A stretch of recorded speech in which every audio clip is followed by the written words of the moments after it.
A taça de champanhe francês de R$ 5.000 quebrou no chão de mármore importado com um estalo agudo, mas o som foi engolido pelo silêncio sepulcral que tomou conta do salão. Era a festa de noivado mais exclusiva de São Paulo, realizada em uma mansão nos Jardins que cheirava a orquídeas raras, dinheiro antigo e arrogância. 200 convidados da elite brasileira, banqueiros, herdeiros e políticos pararam de respirar. No centro do salão, de joelhos sobre os cacos de vidro, estava Antônio. Ele usava o seu único terno bom, um terno cinza, desbotado nos ombros, o mesmo que havia usado no enterro de sua esposa há 15 anos. As mãos de Antônio, grossas, calejadas e rachadas por décadas de água sanitária e sabão em barra, tremiam violentamente enquanto 2 seguranças de terno preto dobravam seus braços para trás. Eduardo Vasconcelos, o noivo bilionário e herdeiro de um império imobiliário, olhava para Antônio de cima para baixo. O sorriso de Eduardo era letal, perfeito, branco e completamente vazio de alma. Ele enfiou a mão suave e bem cuidada no bolso do paletó gasto de Antônio e, com um gesto teatral, puxou um relógio Patek Philippe de ouro maciço. A multidão ofegou. Algumas mulheres cobriram a boca cravejada de diamantes. Olhem para ele, a voz de Eduardo ecoou pelo salão, fria e calculada, projetada para destruir. Eu abri as portas da minha casa. Eu ia chamá-lo de família. E como ele me agradece. Roubando um relógio de herança do meu avô para tentar pagar por esse terno patético. Antônio não olhou para o relógio. Ele não olhou para os seguranças que machucavam seus ombros. Ele olhou através do salão, com os olhos castanhos transbordando lágrimas, procurando o único rosto que importava. Beatriz, sua filha, sua vida. Ela estava parada ao lado de uma pilastra de mármore, usando um vestido de seda desenhado em Paris que Eduardo havia comprado. Ela olhou para o relógio nas mãos do noivo. Depois olhou para as mãos calejadas do pai. E em um momento que rasgou a alma de Antônio ao meio, Beatriz virou o rosto. Ela não o defendeu. Ela sentiu vergonha. Joguem esse lixo na rua, sussurrou Eduardo, alto o suficiente para a primeira fila ouvir. Ele não pertence ao nosso mundo. E nunca pertencerá. Os seguranças arrastaram Antônio pelo chão de mármore, humilhando-o na frente da elite da cidade. Ele foi jogado na chuva fria da noite paulistana, sem emprego, sem dignidade, e sem a filha por quem havia dado até a última gota de seu sangue. Mas Antônio não gritou. Ele se levantou lentamente da sarjeta molhada. A água lavava seu rosto envelhecido, misturando-se com suas lágrimas. Ele olhou para os portões de ferro forjado da mansão e os seus olhos mudaram. A tristeza cedeu lugar a algo assustadoramente calmo. Um fogo silencioso, antigo e inextinguível. O que Eduardo Vasconcelos, sua família arrogante e a multidão de elites rindo lá dentro não sabiam é que o zelador que eles acabaram de jogar na lama não era apenas um homem destruído. Ele era o herdeiro legítimo do terreno exato onde a escola e as empresas de Eduardo estavam construídas. Ele era o homem que, em breve, seguraria os trilhões daquela família na palma de suas mãos machucadas. E ele estava prestes a executar a vingança mais bela, silenciosa e devastadora que a alta sociedade já havia presenciado. Mas, para entender como chegamos a este segundo exato de pura destruição, precisamos voltar 3 anos, porque essa história não começa com um relógio de ouro. Começa com um homem que amava demais, uma filha cega pelo glamour e um monstro com sorriso de príncipe que achou que o karma não tinha endereço. Antônio Silva era um homem construído de sacrifício e calos. Aos 55 anos, sua postura era levemente curvada, como se carregasse o peso invisível do mundo inteiro nas costas. Ele trabalhava como zelador-chefe no Colégio San Lorenzo, a escola particular mais cara e tradicional de São Paulo. Seu dia começava às 4 da manhã. Enquanto a cidade ainda dormia sob a neblina fria, Antônio pegava 2 ônibus lotados na periferia. Ele respirava o cheiro de cera industrial e amônia durante 14 horas por dia. Ele esfregava o chão onde os filhos de bilionários caminhavam, consertava as portas que eles chutavam e limpava a sujeira que eles deixavam para trás, sempre com um sorriso humilde no rosto. Ele não se importava com a dor na coluna. Ele não se importava com as humilhações diárias de diretores arrogantes. Tudo o que importava era sua filha, Beatriz. Quando a esposa de Antônio, Maria, faleceu de uma doença implacável há 15 anos, ela o fez prometer uma coisa no leito do hospital público. Dê a ela o mundo, Antônio. Não deixe a nossa menina herdar a nossa pobreza. Essa promessa se tornou a religião de Antônio. Para pagar a faculdade de Direito de Beatriz, ele parou de viver. Ele comia arroz puro no porão da escola, para que ela pudesse almoçar com as amigas no shopping. Ele colava as solas de seus sapatos de trabalho com fita preta, para que Beatriz pudesse comprar livros de capa dura. E funcionou. Beatriz era brilhante, cheia de luz, apaixonada por justiça. Ela se formou como a primeira da classe. No dia da formatura, Antônio sentou-se na última fileira do auditório, vestindo seu velho terno cinza, chorando em silêncio. Quando Beatriz ergueu o diploma, ele sentiu que sua vida estava completa. A dor, os calos, a saudade. Tudo tinha valido a pena. Beatriz logo conseguiu uma vaga de advogada júnior em um dos escritórios mais prestigiados da Avenida Faria Lima. Ela estava voando. Mas a verdadeira tragédia da vida de Antônio começou no dia em que Beatriz trouxe para casa o seu mais novo cliente e noivo, Eduardo Vasconcelos. Eduardo era um predador camuflado de príncipe, alto, impecável, com o cabelo milimetricamente cortado e usando um perfume amadeirado que custava mais do que Antônio ganhava em 6 meses. A família de Eduardo era dona de metade dos empreendimentos imobiliários da cidade. Ele sabia exatamente como sorrir, que tom de voz usar e como fazer Beatriz se sentir a única mulher do universo. Na noite em que Beatriz o trouxe à pequena casa de alvenaria de Antônio na periferia, o ar pesou.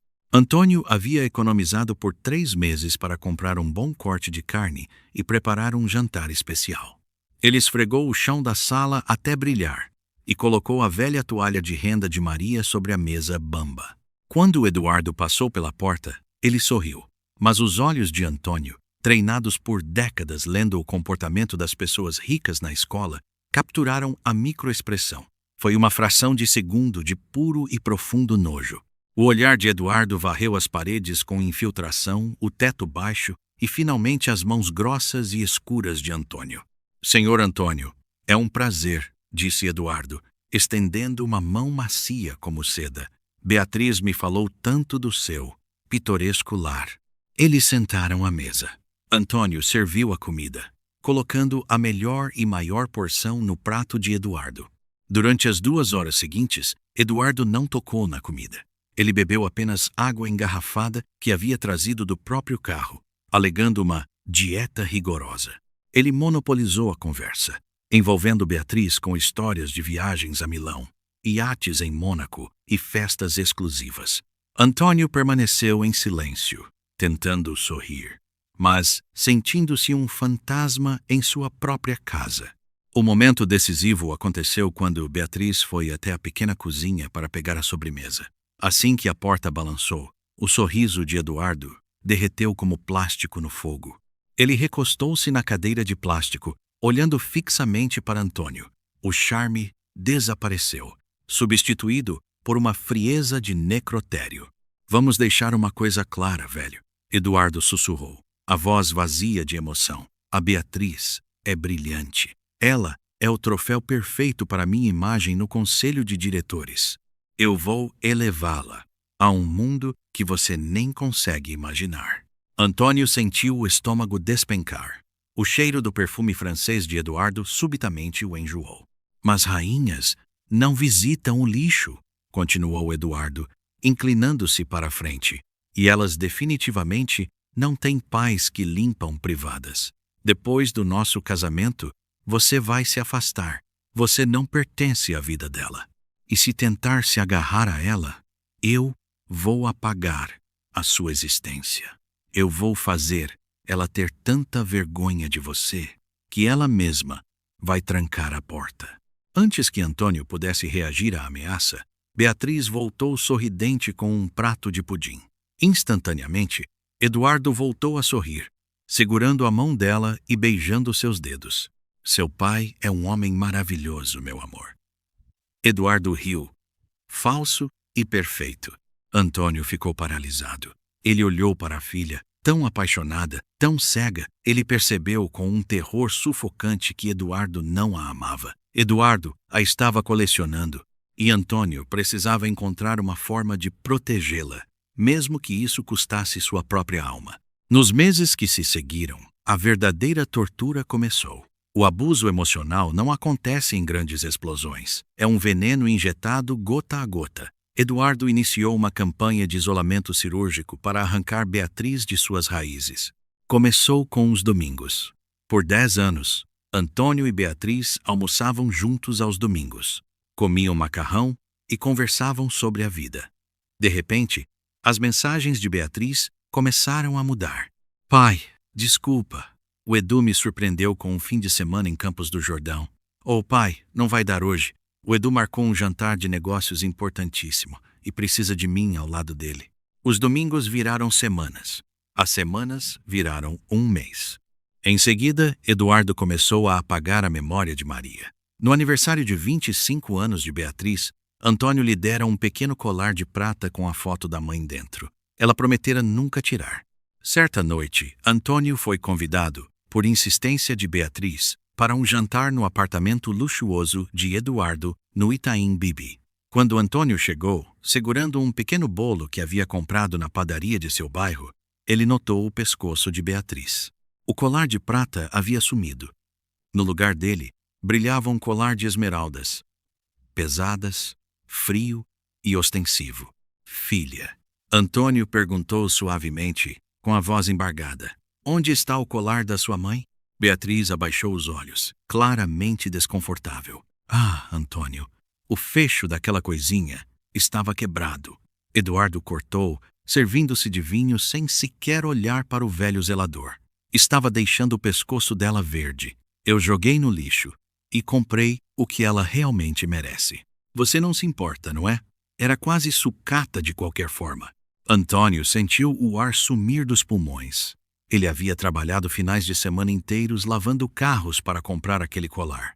Ele olhou para Beatriz, esperando que ela se levantasse, que dissesse que havia resgatado a lembrança da mãe. Mas Beatriz apenas engoliu em seco e forçou um sorriso submisso. O Edu tem razão, pai. Já estava velho. Ela sussurrou, desviando o olhar. Aquele foi o som do coração de Antônio, quebrando em 1000 pedaços. Eduardo estava apagando a identidade dela, e ela estava permitindo. Mas Eduardo Vasconcelos não queria apenas o distanciamento. Ele queria garantir que Antônio fosse destruído para que Beatriz sentisse repulsa do próprio pai. O golpe final foi calculado com a precisão de um psicopata. A família Vasconcelos era uma das maiores doadoras do Colégio San Lorenzo. Eles praticamente mandavam na direção da escola. Naquela semana, Eduardo agendou uma visita filantrópica ao colégio. Ele andava pelos corredores cercado pela diretoria, sorrindo para as câmeras, enquanto Antônio esfregava o chão a poucos metros de distância. Quando ninguém estava olhando, Eduardo entrou no vestiário dos funcionários. Mais tarde, no meio da tarde, o alarme de emergência da escola tocou. Os seguranças entraram no porão onde Antônio guardava seus produtos de limpeza. O diretor da escola, vermelho de raiva, acompanhava a equipe. "Vasculhem tudo!" gritou o diretor. Eles reviraram o modesto armário de Antônio, a bolsa gasta, as roupas velhas, e debaixo do casaco de Antônio, o chefe de segurança puxou um envelope grosso. Dentro dele havia 10.000 reais em notas não rastreáveis e o relógio Rolex de um dos alunos mais ricos do colégio. Antônio arregalou os olhos, em pânico. "Isso não é meu. Eu não coloquei isso aí. Eu juro pela alma da minha esposa." Antônio implorou, as mãos calejadas, tremendo. "Você trabalha aqui há 20 anos e nos apunhala pelas costas assim?" O diretor cuspiu as palavras. "O senhor Vasconcelos nos avisou que você estava com dívidas de jogo. Eu não vou chamar a polícia para não sujar o nome do colégio, mas você está demitido por justa causa. Pegue suas coisas e saia em 5 minutos. Dívidas de jogo. Antônio nunca havia pisado em um bingo. Eduardo havia plantado o dinheiro e o relógio, e depois havia espalhado a mentira. A notícia voou rápido. Eduardo garantiu que Beatriz soubesse antes mesmo que Antônio pudesse ligar. Quando Antônio finalmente conseguiu um telefone público e ligou para a filha, debaixo de uma tempestade torrencial, do lado de fora dos portões da escola, a voz de Beatriz estava congelada. Beatriz, minha filha, por favor, me escute. Armaram para mim. O Eduardo. Pare, pai. A voz dela rachou, cheia de decepção e humilhação. O Edu já me contou. Ele viu os seus extratos bancários. Ele pagou detetives. Você está viciado em apostas clandestinas. Você roubou uma criança na escola. Filha, isso é mentira. Ele forjou os papéis. O Edu contratou os melhores advogados de São Paulo para abafar o caso e impedir que você fosse preso. Ele te salvou e você o acusa? Beatriz estava chorando de raiva. Eu vou me casar no mês que vem, pai. O Edu e eu concordamos. É melhor você não aparecer. Procure ajuda. Esqueça o meu número até se curar. A linha ficou muda.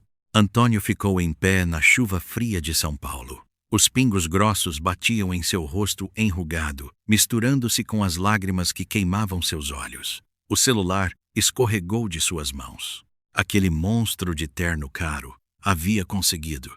Eduardo havia cortado a última ponte. Ele pegou o coração puro de Antônio, jogou na lama e fez a própria filha pisar em cima. Destruído, humilhado e completamente sem esperança, Antônio não tinha mais emprego, não tinha mais filha e não tinha mais honra. Ele voltou para sua casa vazia e deitou no chão frio, chorando até que a voz desaparecesse de sua garganta. Mas as tempestades mais escuras costumam expor os segredos mais antigos, e a demissão de Antônio não foi o seu fim. Foi a chave que destrancou o maior segredo que a alta sociedade de São Paulo já tentou esconder. O império de Eduardo foi construído sobre uma fraude brutal, e a prova de tudo estava enterrada nas fundações da escola da qual Antônio acabara de ser banido. Os dias que se seguiram foram marcados por um silêncio enlouquecedor. A pequena casa na periferia, que antes ecoava o riso de Beatriz e as histórias do colégio, agora parecia um túmulo. Antônio não tinha forças para levantar da cama. Ele parou de comer, perdeu peso rapidamente, e seus olhos castanhos, antes cheios de bondade, tornaram-se vazios e distantes. O homem que nunca havia desistido de nada estava pela primeira vez na vida deixando-se morrer de tristeza. Mas o universo, em sua infinita sabedoria kármica, tem uma maneira poética de equilibrar as balanças da justiça. Naquela mesma semana, a diretoria do Colégio San Lorenzo decidiu realizar uma reforma estrutural de emergência nos antigos porões da escola, exatamente o local que Antônio limpava havia 2 décadas. A construtora responsável pela obra, claro, pertencia à família Vasconcelos. O objetivo deles não era melhorar a escola, era expandir o terreno para a construção de um novo centro de luxo anexo ao colégio. O problema é que Antônio havia esquecido algo no porão no dia de sua demissão sumária. Uma pequena caixa de madeira compensada. Dentro dela estava a certidão de casamento dele com Maria e o primeiro desenho que Beatriz fizera na pré-escola. Era tudo o que restava de sua alma, e ele precisava recuperar. No sábado à noite, vestido com uma capa de chuva escura, Antônio usou sua antiga chave mestra, que a diretoria arrogante esquecera de confiscar, para abrir a pesada porta lateral do colégio. Ele desceu as escadas familiares em direção ao porão. A escola estava em silêncio absoluto, a não ser pelo som da chuva batendo nas janelas do andar de cima. O porão estava parcialmente destruído pelas máquinas da construtora de Eduardo. O chão de concreto antigo havia sido rachado por britadeiras, revelando a terra preta e úmida por baixo. Antônio encontrou sua caixa sob uma lona suja.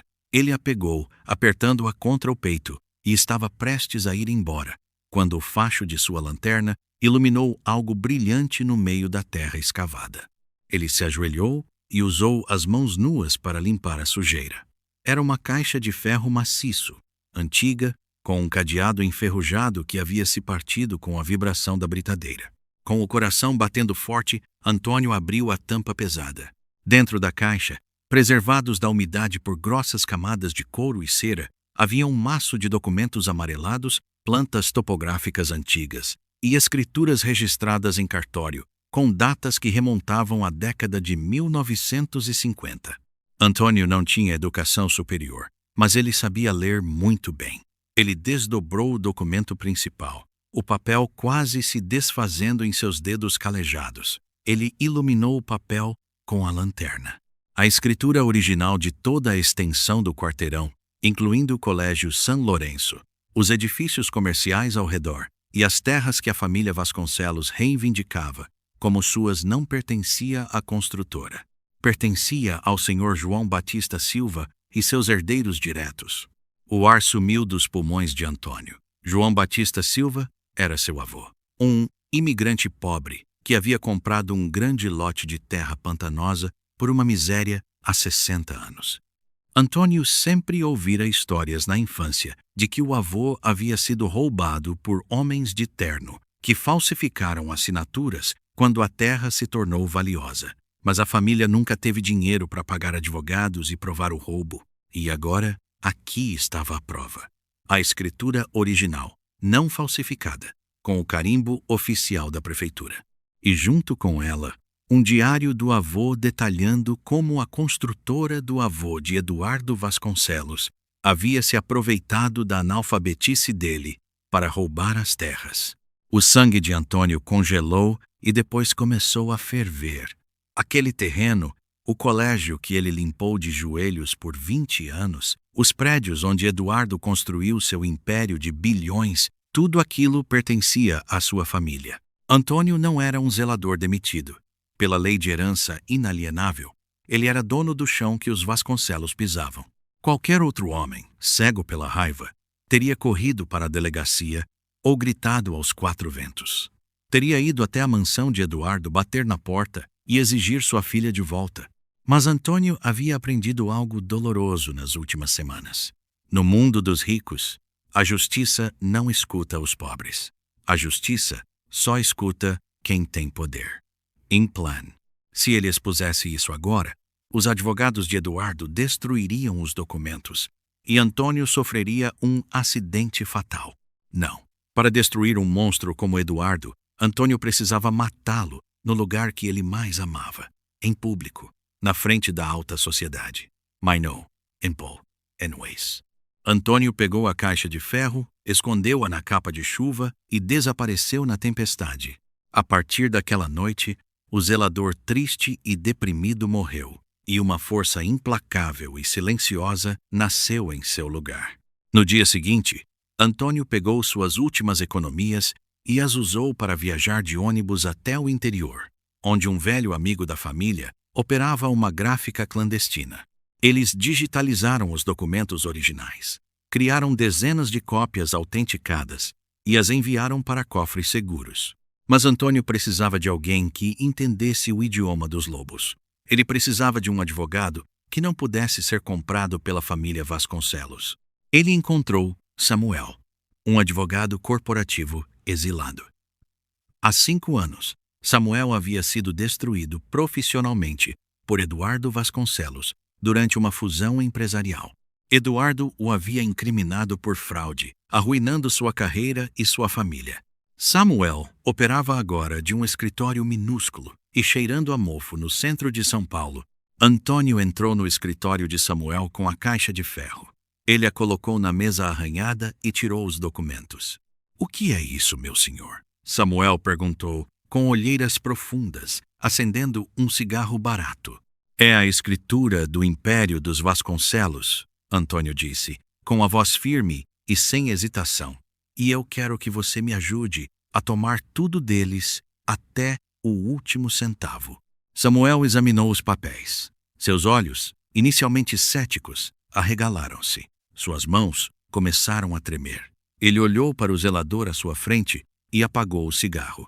"Se isso for validado na Corte Suprema, Eduardo não perde apenas os prédios, ele perde os fundos de investidores internacionais. A empresa entra em colapso da noite para o dia por fraude imobiliária. Samuel disse, quase sem fôlego. Antônio, você tem noção do que tem nas mãos? Você é bilionário. Não me importo com o dinheiro, Antônio respondeu friamente, seus olhos fixos na parede. Eu quero a minha filha. E eu quero que ele perca a alma na frente da cidade inteira. Nos 4 meses seguintes, a armadilha mais letal, complexa e silenciosa do mundo corporativo brasileiro foi montada. Enquanto Eduardo posava para revistas da alta sociedade e comprava vestidos de noiva de R$ 500 mil para Beatriz, Samuel e Antônio moviam as peças no xadrez, totalmente invisíveis. Através de empresas laranjas no exterior financiadas por credores que odiavam a família Vasconcelos, Samuel validou a escritura de Antônio nos tribunais internacionais. Como as construtoras dos Vasconcelos tinham ações na Bolsa de Nova York, o roubo da terra era considerado crime federal e fraude internacional. Samuel usou as evidências do roubo para contatar anonimamente os maiores investidores do império de Eduardo. Ele não pediu dinheiro. Ele fez uma oferta. A empresa Vasconcelos irá à falência em 3 meses devido à fraude de terras. Vendam os títulos de crédito de Eduardo para o meu cliente agora por 30% do valor e salvem parte do dinheiro de vocês antes que a mídia descubra e o valor caia para zero. Desesperados e temendo o colapso, os fundos de investimento venderam as dívidas de Eduardo para o consórcio anônimo que Samuel representava, o consórcio de Antônio. Eduardo Vasconcelos acordava todos os dias, achando que era o rei do mundo, sem perceber que o consórcio europeu fantasma, que agora detinha a hipoteca de sua mansão, as contas de suas construtoras e o crédito de suas empresas, era liderado pelo homem humilde cujo relógio ele havia roubado. O momento da detonação precisava ser perfeito, e o calendário de Eduardo marcou a data exata com pura ironia do destino, a festa oficial de noivado na mansão Vasconcelos. Eduardo convidou os acionistas, os políticos e a imprensa. Ele planejava anunciar naquela noite a expansão de seu império e a construção de seu novo shopping center sobre as terras do Colégio São Lourenço. Beatriz tentou ligar para o pai uma vez, algumas semanas antes da festa. Antônio estava no escritório de Samuel quando o telefone tocou. Antônio, ela ligou. É o número da Beatriz, disse Samuel. A mão de Antônio tremeu sobre a tela do celular. Ele queria atender. Deus, como ele queria ouvir a voz da filha. Queria dizer que a perdoava, mas ele sabia que Eduardo a controlava. Se Antônio atendesse, Eduardo perceberia que o velho zelador não estava destruído. Eduardo faria algo drástico. Para salvar sua filha, Antônio precisava continuar morto para ela. Ele deslizou o dedo e rejeitou a chamada. Ele chorou silenciosamente enquanto as engrenagens finais da vingança se encaixavam. Chegou a noite da festa. A chuva fina que caía nos jardins não conseguiu apagar o brilho das luzes da mansão. Ferraris e Porsches paravam na entrada.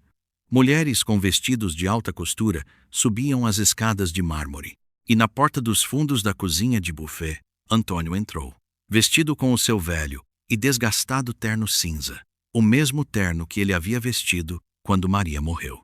O mesmo terno que usou na formatura de Beatriz. O mesmo terno que ele usaria para enterrar a arrogância de Eduardo Vasconcelos. A festa estava no seu ápice. Eduardo estava no centro do salão principal, de mãos dadas com Beatriz, erguendo uma taça de champanhe francês de R$ 5.000. Ele chamou a atenção de todos. Os repórteres prepararam os flashes. Boa noite a todos. Agradeço a presença de nossos maravilhosos investidores. Esta noite, nós não celebramos apenas o amor, Eduardo disse, dando um beijo ensaiado na mão de Beatriz, que sorria tristemente. Nós celebramos o futuro. A expansão do Grupo Vasconcelos começará amanhã, e o nosso legado será imortal. A multidão aplaudiu, mas os aplausos foram interrompidos por um som agudo. Os pesados portões duplos de carvalho do salão principal abriram com um estrondo. A elite se virou, chocada. Antônio estava ali, com suas mãos calejadas, seus ombros cansados e seus olhos que agora pareciam fogo puro. O silêncio sepulcral engoliu o som da música clássica. Eduardo congelou.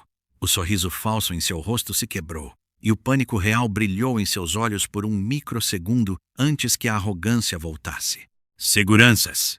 Eduardo gritou, sua voz falhando. Como esse pedinte passou pela porta? Eu quero ele na sarjeta, agora! 2 seguranças enormes caminharam até Antônio. Eles pegaram seus braços, machucando-o. Antônio foi forçado a ficar de joelhos sobre os cacos de vidro de uma taça que alguém derrubara no chão. E então, o momento pelo qual começamos essa história finalmente se alinhou. Eduardo caminhou até ele, colocou a mão no bolso de Antônio e puxou o relógio falso que havia plantado lá poucos minutos antes, através de um garçom subornado. Olhem para ele! Eduardo berrou para o público, tentando transformar o choque da invasão em humilhação. Roubando da minha casa, no dia do meu noivado. Beatriz, você vê isso? Você vê o lixo que você quase chamou de família? Beatriz virou o rosto. A dor nos olhos dela era profunda. Os seguranças começaram a puxar Antônio em direção à rua. Mas Antônio não resistiu. Ele apenas levantou as mãos calejadas, tirou o sangue do vidro que havia cortado seus joelhos e olhou fixamente para Eduardo. Eu não vim pelo relógio, Eduardo. A voz de Antônio soou baixa, mas devido à acústica perfeita do salão de mármore, ela viajou como um raio até a alma de cada investidor presente. Eu vim cobrar o aluguel. A multidão parou. Eduardo franziu a testa, sem entender. Antônio colocou a mão no bolso interno de seu terno gasto, tirou um pequeno controle remoto preto e apertou o botão. Os imensos telões de LED do salão, que mostravam o rosto de Eduardo em loop contínuo, subitamente ficaram pretos. Uma microfonia aguda cortou os ouvidos dos convidados. Em seguida, o rosto do advogado Samuel apareceu nas telas, sentado em frente a uma enorme mesa cheia de documentos jurídicos. O logotipo do Ministério Público Federal e da Polícia Federal brilhava no canto da tela. Senhores acionistas, investidores e diretores da Holding Vasconcelos. A voz de Samuel ecoou pela mansão, impessoal e fatal. Informo que, a partir deste exato segundo, a validade das terras centrais do Império Vasconcelos foi declarada nula pelo Supremo Tribunal. A família Vasconcelos construiu seu patrimônio em terras roubadas através de falsidade ideológica e assassinato de herdeiros na década de 50. O verdadeiro dono das terras é o senhor Antônio Silva. O ar foi sugado do salão. 200 dos maiores líderes financeiros de São Paulo começaram a murmurar freneticamente. O rosto de Eduardo ficou branco como cera. A taça escorregou da mão dele, estilhaçando-se no mármore. Além disso, Samuel continuou na tela, e o golpe de misericórdia veio. Para tentar encobrir a falência iminente que o Ministério Público descobriu, o senhor Eduardo Vasconcelos tentou desviar 300 milhões de dólares de fundos de investidores europeus. As provas de fraude já foram enviadas à Polícia Federal. A partir da emissão desta ordem judicial, todas as contas pessoais e corporativas da família Vasconcelos estão congeladas. Eduardo tentou respirar, mas não havia oxigênio para a mentira. Ele virou-se, desesperado, olhando para as portas. Desliguem isso. Isso é mentira. Esse velho fabricou esses papéis. Eduardo berrava histericamente, agarrando o pescoço de um segurança, mas o homem o empurrou para trás. Antônio levantou-se lentamente, sacudindo os cacos de vidro dos joelhos. A postura humilde havia desaparecido. Ele parecia um gigante no meio do salão. O dinheiro e as construtoras me pertencem, Eduardo. Antônio disse, sua voz calma e cortante como aço. E eu comprei as dívidas pessoais que você usou para comprar esta mansão. Vocês não são donos do chão onde pisam. E eu não perdoo quem toca na minha família. As luzes de sirenes piscaram frenéticas através das portas de vidro do salão. Vermelho e azul rasgaram a noite dos jardins. Os agentes federais, fortemente armados e com coletes táticos, invadiram a festa em massa, empurrando a elite apavorada para os lados. Eles marcharam direto para Eduardo. Eduardo Vasconcelos, o senhor está preso por fraude, estelionato, lavagem de dinheiro e evasão de divisas, anunciou o chefe da operação, imobilizando brutalmente os braços delicados do bilionário e prendendo as algemas de aço com um clique pesado. Eduardo não tinha mais dignidade. Seu rosto perfeito estava contorcido de pavor. As lágrimas escorriam por seu rosto enquanto ele soluçava histericamente. Ele olhou para a multidão rica. Me ajudem. Eu sou um Vasconcelos. Beatriz, diga a eles. Mas Beatriz não se moveu em direção a ele.